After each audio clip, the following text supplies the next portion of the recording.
জয়রামবাটিতে শ্রী মাতৃ মন্দিরে আমার মাসি সারদার মন্দিরে চলো দেখে তো আমার সঙ্গে সঙ্গে তোমরাও দর্শন করো।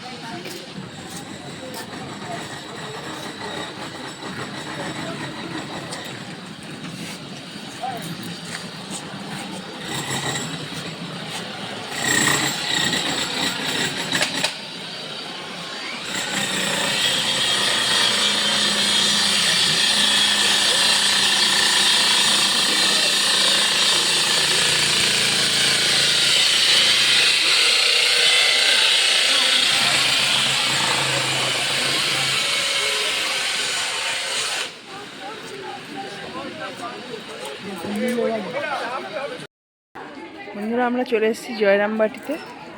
দেখো মা সারদাকে দর্শন করো।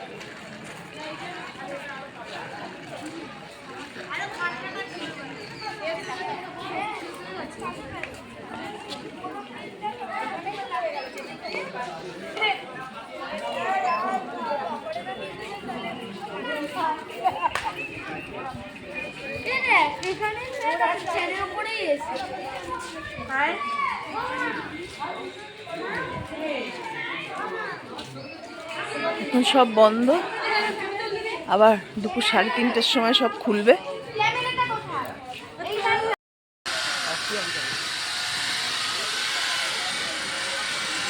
দেখো তোমরা মন্দির প্রাঙ্গণটি বড়ই সুন্দর।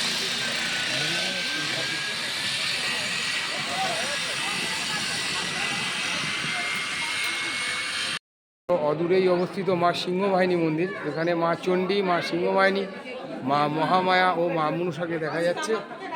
মা সিংহবাহিনী দুর্গারই একটি রূপ এবং প্রাচীনকাল থেকে এটা বিখ্যাত এবং বহু পুরনো এই মন্দির। এই মন্দিরে মা সারদা নিজের রোগ উপশমের জন্য হত্যা দিয়েছিলেন বলে কথিত আছে। আমরা এই মন্দির প্রাঙ্গণে এসে উপস্থিত হয়েছি।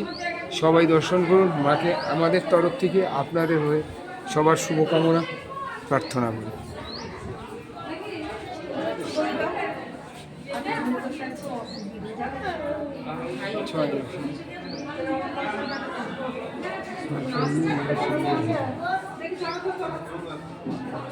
এসে গেছি আমি জয়রামবাটি মা সারদার ঘাটে। এবার তোমরা দেখো দর্শন করো। মা সারদার ঘাটে আমরা যাচ্ছি, প্রবেশ করছি। দেখো এই দেখো মায়ের ঘাট লেখা আছে।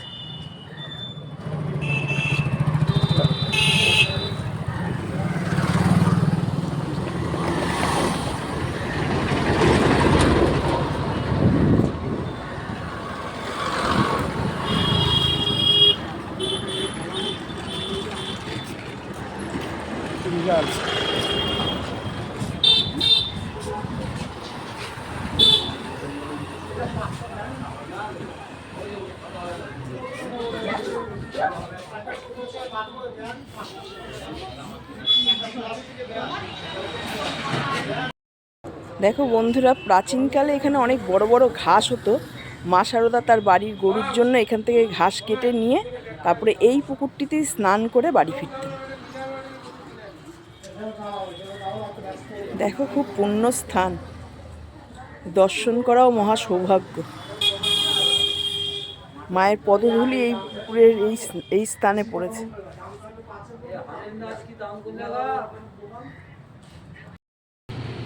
বন্ধুরা পায়ে পায়ে চলে এলাম মা কল্যাণেশ্বরী কালী মন্দিরে। এই মন্দিরটি বড়ই পবিত্র স্থান, কেননা ঠাকুর যখন তার দিদির বাড়িতে যেতেন, মানে হৃদয়রামদের বাড়ি যেতেন, তখন এই মা কালীর কাছে বসে তিনি ধ্যান করতেন। ধ্যান জপ করে তারপর তার দিদির বাড়িতে যেতেন। তোমরা দর্শন করো বন্ধুরা, এটা বড়ই পবিত্র স্থান। এখানে শ্রীরামকৃষ্ণের পদধূলি পড়েছে, স্বয়ং মা এখানে অধিষ্ঠিত।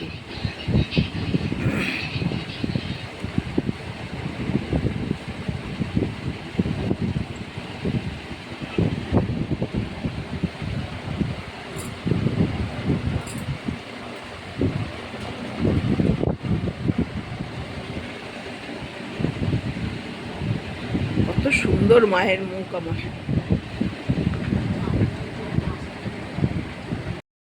বন্ধুরা চলে এসেছি শ্রী শ্রী মায়ের মন্দিরে।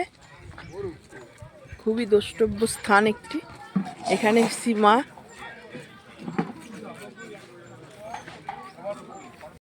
বন্ধুরা, এটা হচ্ছে আমুদর নদ। এই নদে মা শারদা তার ভাইদের নিয়ে স্নান করতে আসতেন।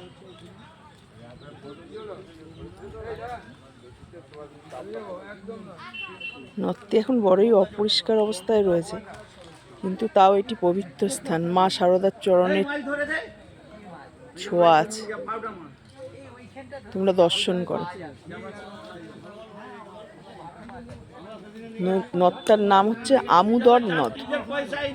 মাকে প্রণাম জানিয়ে এবার আমরা জয়রামবাটি থেকে বিদায় নিচ্ছি। মাকে ছেড়ে যে মন যেতে চাইছে না, যেতে তো হবেই। ঠিক আছে বন্ধুরা, আবার তোমাদের সঙ্গে দেখা হবে কামারপুকুর।